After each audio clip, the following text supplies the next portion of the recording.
The land was wide and quiet, with nothing but open fields and tall grass stretching to the horizon. The sun was going down, painting the sky with soft orange and pink colors. A cowboy rode slowly on his horse, his hat tilted low, his eyes watching the trail ahead. His name was Jack, and he was a man used to silence. Life had taught him to live with little, just his horse, his small cabin on the edge of town, and the stars above his head at night. He did not complain. He worked hard, fixed his fences, cared for his cattle, and let the days pass one by one. Still, even he felt the weight of loneliness when the wind blew cold through the empty land. That evening, he was returning from the market. His saddlebags carried supplies, flour, beans, and a coil of rope. The path was quiet, but as he turned near an abandoned barn, his horse stopped and shook its head. Jack frowned and looked closer. There in the fading light was a figure curled up against the old wood wall. At first he thought it might be a stray traveler who had stopped to rest. But as he came closer, he saw it was a young woman, her dress torn, her face pale, and her eyes wide with fear. Jack slowed his horse and spoke gently. "Ma'am, are you all right?" The woman's lips trembled as she looked up. She had the look of someone who had run far, her hair tangled, dust on her skin. She whispered words that shook him to his core. "I can be a good wife. Just let me live." Her voice was weak, almost breaking. She pressed her hands together as though begging. Jack froze. In all his years, he had heard many things from strangers. Pleas for food, cries for water, even angry shouts. But never words like this. He didn't answer right away. He climbed down from his horse, his boots crunching softly on the dirt. He tipped his hat back, trying to see her more clearly. "You don't need to say things like that," he said, keeping his voice calm. "I'm not here to hurt you." She blinked, tears filling her eyes. She shook her head quickly as if she didn't believe him. "Please," she whispered again, "I can do anything. Just don't send me back. Don't let them find me." Her voice carried both fear and desperation, and it was clear that she had been through something terrible. Jack felt a heaviness in his chest. He was not a man who liked to get involved in other people's troubles, but leaving her there was not something he could do. She was trembling, and her hands clutched at her torn dress as though trying to hold herself together. "What's your name?" he asked softly. She hesitated, looking at him as though unsure whether to trust. "Emily," she whispered. "Well, Emily," Jack said, lowering his hat respectfully, "you look like you've had a hard road. You'll catch your death out here in the cold. Come on, I've got a horse that'll carry us both. You'll be safe for the night." Emily's eyes widened with disbelief. "Safe?" she repeated as though the word was foreign. Jack gave her a small nod. He didn't make promises he couldn't keep, but in that moment he knew one thing. She needed someone to stand between her and whatever chased her. He reached out his hand. At first she shrank back, then slowly, with shaking fingers, she placed her hand in his. He pulled her gently to her feet. She swayed a little, too weak to stand long, so Jack helped her onto his horse. He mounted behind her, careful to keep his distance, his hat in one hand, the reins in the other. The ride back was silent except for the steady clop of hooves on dirt. Emily leaned forward, holding tightly to the saddle horn. Jack could feel how tense she was, her body stiff with fear. He wanted to say something to ease her mind, but he knew words would not erase whatever had brought her to this place. So he let the silence speak for him, steady and calm, hoping she would feel the difference between the danger she had fled and the quiet safety he offered now. The night grew cooler as they rode. The stars came out, sharp and bright above the plains. At last they reached Jack's cabin. It was small, built with his own hands, the wood weathered by years of wind and sun. Smoke curled faintly from the chimney, for he had left a fire burning before he left for town. He dismounted and helped Emily down. She looked around with wide eyes, as though surprised such a humble place could stand like a fortress against the world. Inside, the cabin smelled of wood smoke and coffee. Jack guided her to the chair by the fire. She sat down slowly, still watching him with cautious eyes. He moved quietly, hanging his hat on the wall, setting the saddlebags on the table. He poured a cup of water and handed it to her. Her hands trembled as she took it, drinking in small, careful sips. "You're safe here," he said finally, his voice steady. "No one will bother you tonight." Emily's eyes filled with tears, but this time they were not only of fear, they carried a kind of relief, small and fragile. She tried to speak, but her voice broke. She pressed her hand over her mouth as if afraid to say too much. Jack didn't push her. He simply pulled a blanket from the shelf and placed it gently over her shoulders. Then he sat on the other chair across from her, leaning forward with his elbows on his knees, his hat now resting in his hands. He kept his eyes on the fire, giving her space to breathe. For a long time, neither of them spoke. The fire popped softly and the wind outside rattled against the shutters. Emily's breathing began to slow, her shoulders relaxing bit by bit. She looked at him once more, her eyes studying the man who had chosen to stop for her instead of riding past. Jack knew questions would come later. Who she was running from, what had been done to her, and what she hoped for now. But tonight was not the time for that. Tonight was about giving her a chance to feel safe enough to rest. He had lived long enough to know that sometimes the greatest gift you could give another soul was quiet protection, without demand, without judgment. As the flames flickered, Emily's head lowered, her eyes heavy with exhaustion. The last thing she whispered, almost too soft to hear, was, "Thank you." Jack tipped his hat once more, a small gesture of respect to a woman who had been denied it for too long.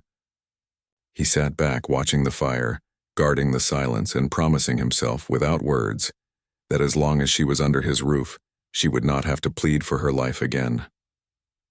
Morning sunlight crept through the small window of the cabin. The fire had burned low during the night, leaving only glowing embers. Jack had dozed off in his chair, his hat tilted forward, his hands folded on his knees. The sound of movement stirred him awake. He looked up and saw Emily wrapped in the blanket sitting by the table. Her eyes were on the cup of water in front of her, and her shoulders were hunched as though she carried a heavy weight even while resting. Jack cleared his throat quietly. "Morning." Emily flinched at the sound, then quickly looked up, her face filled with apology, as if she had done something wrong just by being awake. I'm sorry," she whispered. "I didn't mean to bother you." "You didn't bother me," Jack said gently. He stood and stretched his back, then moved toward the stove. "You hungry?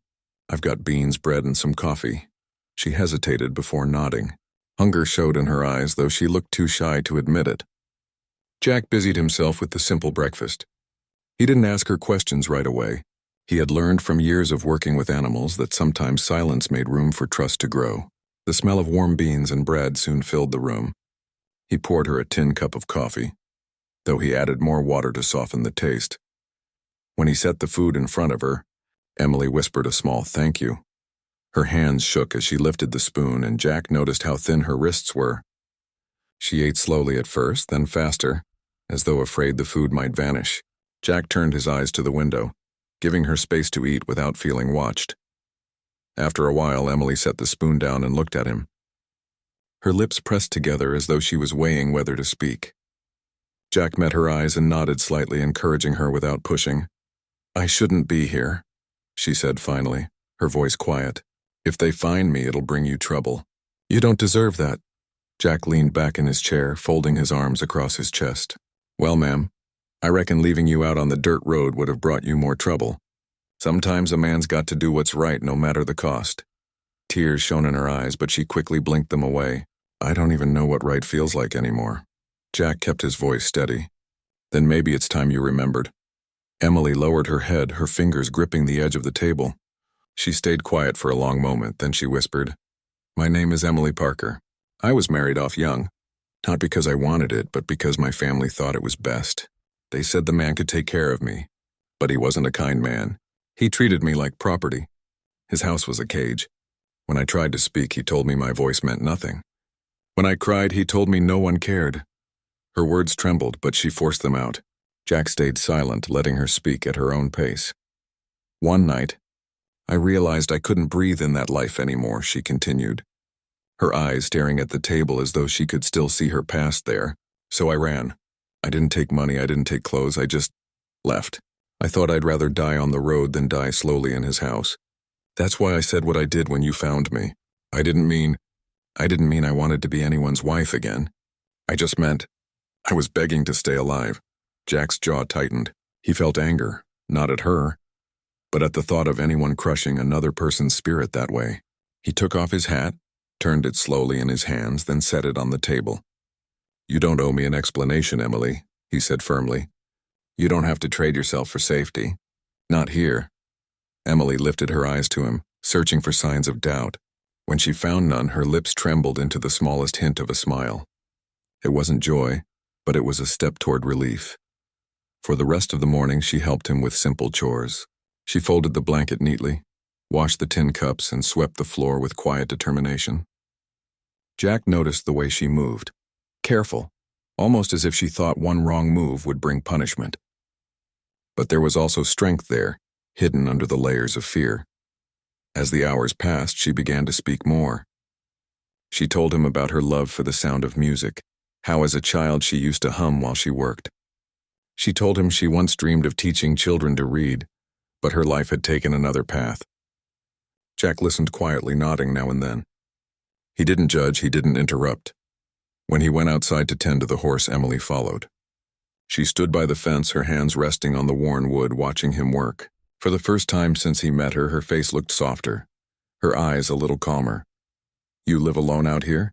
she asked softly. Jack nodded. "Been that way for a long time. Some men take comfort in noise and crowds. I take comfort in quiet." Emily tilted her head. "Doesn't it get lonely?" Jack gave a small shrug. "Sometimes, but I reckon loneliness is better than living with lies or cruelty. Out here I can breathe." Emily's eyes flickered as though those words touched something deep inside her. "Breathing," she repeated. "That's all I ever wanted." They shared a long silence, broken only by the wind sweeping over the grass. Jack tightened the saddle strap on his horse and looked back at her. He could see she was trying to find her footing, to believe that a different kind of life might be possible. By afternoon, they sat on the porch together. Emily's hair was brushed back, her face still pale but calmer. She wrapped the blanket around her shoulders and looked at the horizon. "They'll come looking," she said suddenly. "Men like him, they always come looking." Jack rested his elbows on his knees, his hat dangling from one hand. "Then let 'em come. A man has to stand for something. And I'll stand for this. No one deserves to be treated the way you were." Emily stared at him as though she couldn't believe such simple words could carry so much strength. Tears filled her eyes again, but this time she didn't hide them. They rolled down her cheeks silently, falling like drops of freedom. That night, after a quiet supper, Emily hummed softly while she cleaned the dishes. It was the faintest melody, almost lost under the crackle of the fire, but it carried a warmth that filled the cabin. Jack looked at her and realized that his home, once silent and cold, had begun to change. The sound of her humming was fragile, yet it was enough to make the lonely walls feel alive. When Emily finally lay down to rest, Jack sat by the fire again, his hat in his lap. He thought about her words, about the pain she carried, and about the small flame of hope he had seen in her eyes. He wasn't sure what the days ahead would bring, but he knew one thing for certain. Emily Parker would not have to beg for her life again while he was near. Outside, the stars spread wide across the sky. Inside, a woman who once felt like nothing more than a shadow was beginning to remember what it felt like to be human again. And for the first time in many years, Jack realized his cabin did not feel so empty. The days passed slowly, like the turning of the wind over the grasslands. Jack kept to his chores and Emily stayed close, finding small ways to help around the cabin. Though she had arrived with fear in her eyes and trembling in her voice, each sunrise seemed to bring her a little more strength. She swept the floors, patched worn clothes with careful stitches, and even fed the chickens in the yard. Her hands, though small and thin, worked with steady care. Jack noticed, but he said little. He was not a man of many words, but he felt the difference her presence made. The cabin, once filled only with silence, now carried the soft sound of movement, the scrape of a broom, the rustle of fabric, and sometimes, when she thought he wasn't listening, the faint hum of a tune. It was fragile like a bird's song, but to Jack it was the sweetest sound he had heard in years. One morning, Jack rode into town for supplies. Emily stayed behind, watching the sun climb over the horizon. She stood on the porch, her blanket around her shoulders, feeling the cool breeze. For a moment, she allowed herself to imagine a life where she wasn't running, a life where she could simply exist without fear. But just as quickly, worry crept in. She knew whispers traveled fast in small towns. If word spread that she was staying at a cowboy's cabin, questions would follow. Questions might bring danger. When Jack returned that afternoon, his saddlebags filled with flour and sugar, his face told her something was wrong. She rushed to the porch as he dismounted. "What happened?" she asked softly. He set down the bags and looked at her with steady eyes. "Folks in town are talking. They noticed I've been buying more food than usual. Someone asked if I had company out at the cabin. I didn't answer, but I reckon the whispers will spread. Emily's face paled. She gripped the railing tightly. They'll know. They'll find me. Jack placed his hat on the porch post and spoke calmly. Let 'em talk. Folks in town always need something to chew on. Doesn't mean they'll know the truth. And even if they did, you've got a right to be safe. Her lips trembled, but his quiet strength gave her enough courage to nod. Still, her heart carried fear that night as she lay by the fire. The next morning, she tried to show she wasn't a burden. She woke before Jack, started the fire, and cooked beans for breakfast. When he came in from feeding the animals, the sight of her carefully laying out 2 plates made him pause. He tipped his hat slightly, a quiet gesture of thanks. You don't need to do all this, he said. I know, Emily replied, her voice steadier now. But it feels good to do something. It feels like I belong somewhere. Jack's eyes softened, but he said nothing more. As days turned into weeks, Emily began to change. The shadows under her eyes lightened, her steps grew firmer, and her laughter, soft and cautious at first, sometimes slipped out when Jack's horse acted stubborn or when the chickens scattered in a funny way. Jack never told her, but that laughter touched him more deeply than he expected. Still, the town didn't stay quiet. One Saturday, Jack rode Emily with him into town for the first time. She wore a plain dress he had found tucked away in an old trunk, and she kept her eyes low as they entered the general store. The chatter around them quieted for a moment, then picked up again in hushed tones. People glanced at her, then at Jack, whispering behind their hands. Emily felt the weight of every look. She wanted to run, but Jack's steady presence beside her anchored her. He tipped his hat politely to the shopkeeper and bought what they needed without rushing. When they left, Emily let out a shaky breath. They know, she said. Everyone knows. Jack mounted his horse and helped her up gently. They might know you're with me, he said, but they don't know your story, and they don't have the right to judge it.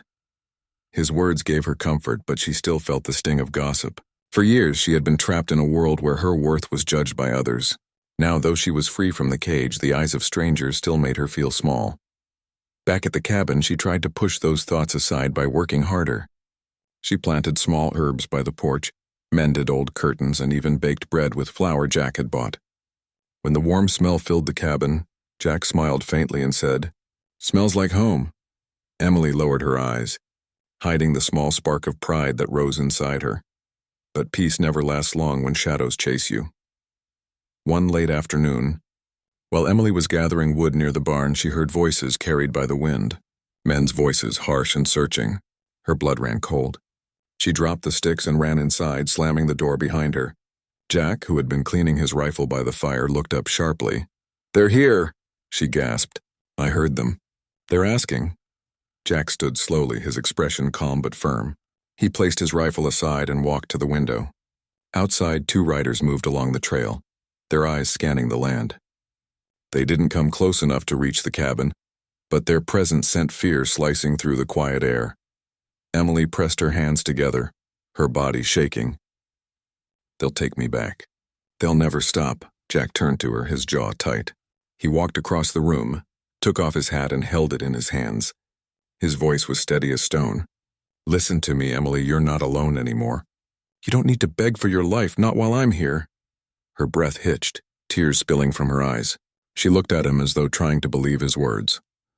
He tipped his hat slightly, a gesture of promise. It wasn't loud or dramatic, but it carried the weight of his word. That night, Emily couldn't sleep. She sat by the fire, staring at the flames, her hands wrapped around a cup of warm water. Jack sat across from her, silent, his hat resting on his knee. He didn't push her to talk. Instead, he stayed awake with her, keeping watch as though his presence alone could guard her from the men outside. For the first time in her life, Emily felt what it meant to be truly protected, not because someone owned her, but because someone cared enough to stand by her. And though fear still sat heavy in her chest, there was also something else growing quietly inside her. Hope. The turning point had come. The world outside still carried danger, but inside the cabin, Emily began to see the difference between running alone and standing with someone willing to face the storm beside her. The days after the riders passed were heavy with tension. Emily stayed close to the cabin, her eyes often darting toward the horizon as if expecting men to appear at any moment. Jack noticed her unease, though she tried to hide it by working harder. She swept the porch, mended clothes, and even tried to learn the rhythm of feeding the animals. But no matter how busy she kept her hands, her mind could not quiet the fear that grew louder with every whisper of wind. One evening, as the sun dipped low, a knock came at the cabin door. Jack opened it to find a neighbor, old Mr. Thompson, who owned land a few miles away. His weathered face was serious, his hat held tightly in his hands. "Jack," the man said slowly, "there's talk in town. A couple of strangers are asking questions. They're describing a young woman. Looks a lot like the one folks seen riding with you last week." His eyes shifted toward the door where Emily stood, half hidden in the shadows. Jack's jaw tightened, but his voice stayed calm. "Appreciate the warning, Tom," the old man nodded. "Careful, son. These men don't seem the type to give up easy." Then he mounted his horse and rode off, leaving a trail of dust behind. Emily stepped forward, her face pale. "It's them," she whispered. "They'll come here. You can't keep me safe." "They'll ruin you, Jack, please." "Let me go before it's too late." Jack turned toward her. He removed his hat and held it in his hands, the firelight casting shadows across his steady face. "Emily," he said firmly, "you don't have to run anymore. You've run far enough. I won't send you back out into the dark." Tears welled in her eyes. "Why? Why would you risk everything for me?" Jack's gaze was steady. "Because it's the right thing. Because no one should have to beg just to live. You've got a right to be free." His words sank deep into her heart, breaking through years of fear. She covered her mouth, her shoulders shaking. But this time it wasn't only fear. It was the release of knowing someone believed she was worth standing for. That night, Jack kept watch outside the cabin. He leaned against the porch post, his rifle by his side, his hat pulled low. The sky was filled with stars, but his eyes stayed on the trail. Emily sat just inside the door, wrapped in the blanket, watching him through the crack of the wood. She could see the calm strength in his posture, the way he seemed unshaken even in the face of danger. For the first time, she felt she wasn't facing the storm alone. The next morning, word reached town that the strangers were still there, asking sharper questions, pressing the storekeeper, and even speaking to the sheriff. Whispers spread fast. By afternoon, everyone seemed to know there was a woman hiding at Jack's cabin. Some townsfolk looked on with suspicion, others with curiosity, but none dared to speak openly against him. Jack's reputation for fairness and hard work held weight, yet the whispers still carried. Emily felt every look when she entered the store with Jack. Some women pulled their children closer. Some men tipped their hats politely but avoided meeting her eyes. The air was thick with judgment. Emily lowered her head, wishing she could disappear. When they returned to the cabin, she broke down. "I can't do this," she cried softly. "I can't be the reason people turn against you. It would be better if I left." Jack set down the supplies and turned toward her. He removed his hat again, holding it firmly in his hands. "Emily, look at me." His voice was steady, unshaken. When her eyes finally lifted to his, he continued, "You don't need to run. Not from me, not from this town. Folks will talk, but talk is just wind. What matters is the truth, and the truth is you deserve to live free. If they can't see that, then that's their shame, not yours." She stared at him, the firelight dancing in her eyes. His words carried a weight she had never felt before. Slowly she nodded, though fear still lingered in her heart. That night, trouble came. The sound of horses approached the cabin just after dark. Jack rose from his chair, took up his rifle, and stepped onto the porch. Emily's breath caught in her chest as she heard the voices of two men calling out. "We know she's in there, cowboy," one shouted. "She belongs with us. Hand her over and no harm will come to you." Emily's whole body shook. She moved toward the door, whispering, "I'll go. Please don't fight them. I can't let you get hurt because of me." Jack turned, his face calm but firm. He placed his hat gently on the table as though preparing for something solemn. "Emily," he said quietly, "you don't belong to anyone, least of all to men like them." He stepped outside, his boots firm on the ground, and stood tall under the moonlight. His rifle hung loosely in his hands, not raised but ready if needed. The men sat on their horses a short distance away, shadows against the dark. "You rode far for nothing," Jack called out. "This woman is free. She's under my roof now, and I won't let you drag her back to chains." The riders shifted uneasily, muttering between themselves. They had expected fear, not a man who spoke with such steady resolve. "You don't know who you're crossing," one hissed. "This will bring you trouble." Jack tipped his head slightly, the brim of his hat casting shadow across his eyes. Maybe so, he replied, but some trouble's worth facing. Now ride on. The men lingered a moment longer, then turned their horses with sharp jerks of the reins. Dust rose in the night as they rode away, their threats fading into the distance. Inside the cabin, Emily collapsed into a chair, her face buried in her hands. Relief and disbelief washed over her. When Jack stepped back inside, she looked up at him through tear-filled eyes. "You stood for me," she whispered. "No one's ever stood for me." Jack placed his hat on the peg by the door and nodded quietly. "Some things a man doesn't back down from," he said. In that moment, Emily understood something deeper than safety. She wasn't just being sheltered. She was being given dignity, the very thing she had been denied for so long. The cowboy's choice had been clear. Her freedom was worth more than the whispers of town, worth more than the threats of dangerous men. As the fire warmed the cabin, Emily felt her fear begin to loosen its grip. She was still afraid of what the future might hold, but for the first time, hope felt stronger than fear. She no longer whispered only to survive. She began to believe she might have a life worth living, and perhaps with time worth sharing. The sun rose slowly over the plains, painting the sky with soft colors that promised a new day. Emily stepped onto the porch of the cabin, wrapped in a blanket, and took a deep breath of the fresh morning air. For the first time in years, she felt something she had almost forgotten: peace. The wind carried the scent of grass, earth, and smoke from the small fire still smoldering in the hearth. Jack was already outside, tending to the horses. He looked up as she stepped down the stairs, tipping his hat in greeting. "Morning," he said quietly. Emily nodded, her hands clutching the blanket around her shoulders. "Morning," she whispered, her voice steady now, though still soft. The days since the men had ridden away had brought an unusual calm. No one had returned, and the town, though still whispering, seemed to have accepted that Emily's life was no longer under anyone else's control. She had started to find a rhythm in her new life. She helped Jack with chores, cooked meals, and even began keeping track of small tasks like counting the chickens and collecting eggs. It was a simple life, but for Emily it was a life she could call her own. Jack watched her quietly as she worked. He had learned to value actions more than words, and every small step Emily took toward independence filled him with quiet respect. She moved with a newfound confidence, her steps no longer hesitant, her hands no longer shaking. She was learning, slowly but surely, that she could survive and even thrive, outside of fear. One afternoon, as Emily mended a torn shirt, Jack approached and handed her a small bundle of fresh herbs he had gathered from the fields. "These'll make a fine tea," he said. "Good for resting, and they'll help ease your mind." Emily took the herbs with a smile, a rare one that reached her eyes. "Thank you," she said. "It's nice to have someone care without asking for anything in return." Jack nodded, tipping his hat once more. "Sometimes care doesn't need a reason," he said. As the weeks passed, Emily began to open her heart a little more.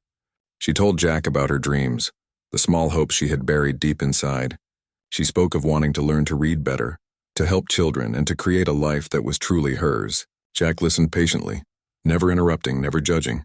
He understood that trust was fragile, and that words were less important than showing someone they were safe to speak. One evening, as the sun dipped low, Emily sat on the porch, looking out over the wide plains. Jack joined her, his hat in his hands. They watched the shadows stretch across the land, silent except for the occasional sound of a bird or the wind rustling through the grass. "I never thought I'd feel free," Emily said softly. "After everything, I thought I'd always be running, always hiding, always afraid." Jack turned to her, his eyes steady. "You don't have to run anymore," he said. "Not from me, not from life. You're safe here, and you're strong enough to face the world when the time comes." Emily nodded, tears brimming in her eyes. But these tears were not of fear, they were tears of relief, of gratitude, and of hope. She had survived, yes, but more importantly, she had begun to live. Days turned into weeks, and the town slowly began to change its perception. People who had once whispered now nodded politely when Jack passed. They began to see Emily not as a runaway or a burden, but as a person who had endured and survived. The change was small at first, just a glance here or a smile there, but it mattered. It reminded Emily that freedom was not just the absence of fear, it was the presence of dignity. One morning, Jack took Emily to the fields to help him check on the cattle. As they walked together, Emily felt the wind in her hair, the sun on her face, and the earth beneath her feet. For the first time, she did not look over her shoulder. For the first time, she truly felt that she belonged somewhere. "You've changed," Jack said quietly as they reached the far pasture. "You're stronger than when you arrived." Emily looked at him, a small smile forming. "I had help," she said. "I had someone who believed in me." Jack tipped his hat, a small, humble gesture, but Emily understood it perfectly. He did not boast about his actions, but his presence, his quiet strength, had given her the courage to believe in herself again. That evening, after the chores were done, they sat by the fire in the cabin. Emily hummed softly while she cleaned the dishes, a sound that had become part of the rhythm of their lives. Jack watched her, a small smile on his face. He had learned that heroism was not always loud or dramatic. Sometimes it was simply standing by someone when they needed you most, offering protection and respect, and letting them grow into their own strength. Emily looked at Jack and realized that her fear, which had once been a constant shadow, had lifted. She no longer trembled at the thought of men who had once controlled her life. She no longer whispered her pleas for survival. Instead, she could speak, she could laugh, she could dream. And in doing so, she discovered something she had never expected. She could trust again. One evening, as the sun set in brilliant hues over the plains, Emily looked at Jack and said quietly, "I don't need to beg anymore. I can live and I can be someone who matters." Jack nodded, tipping his hat slightly as he had done so many times before. "That's the truth," he said, "and now it's yours to hold." In the days that followed, life at the cabin continued with a quiet joy. Emily found her confidence growing. She learned to ride the horse alongside Jack, to care for the animals, and even to plan small improvements to the cabin. She laughed more freely, sang softly while she worked, and began to see a future that was full of possibility. The bond between Emily and Jack grew not from words, but from shared experiences. He had given her safety, yes, but more importantly, he had given her the space to be herself. She was no longer a woman defined by fear and circumstance. She was a woman who had survived, who had reclaimed her life, and who had found a place where she could belong. As the seasons changed, Emily looked back on the path she had traveled. The fear, the running, and the uncertainty had shaped her, but they did not define her. Jack had stood beside her, silently and steadfastly, giving her the courage to face her past and embrace her future. And for the first time, she could truly smile without hesitation. Not a smile of relief, not a smile of temporary comfort, but a smile of hope, of new beginnings, and of life reclaimed. Emily knew that she would never forget the moment the cowboy had taken off his hat, standing tall and unwavering, choosing to protect her when the world had seemed determined to destroy her. That small gesture had changed everything. It had shown her that dignity, respect, and courage still existed, and that she was worthy of them. The cabin, the plains, and the wide open sky became her home, her sanctuary.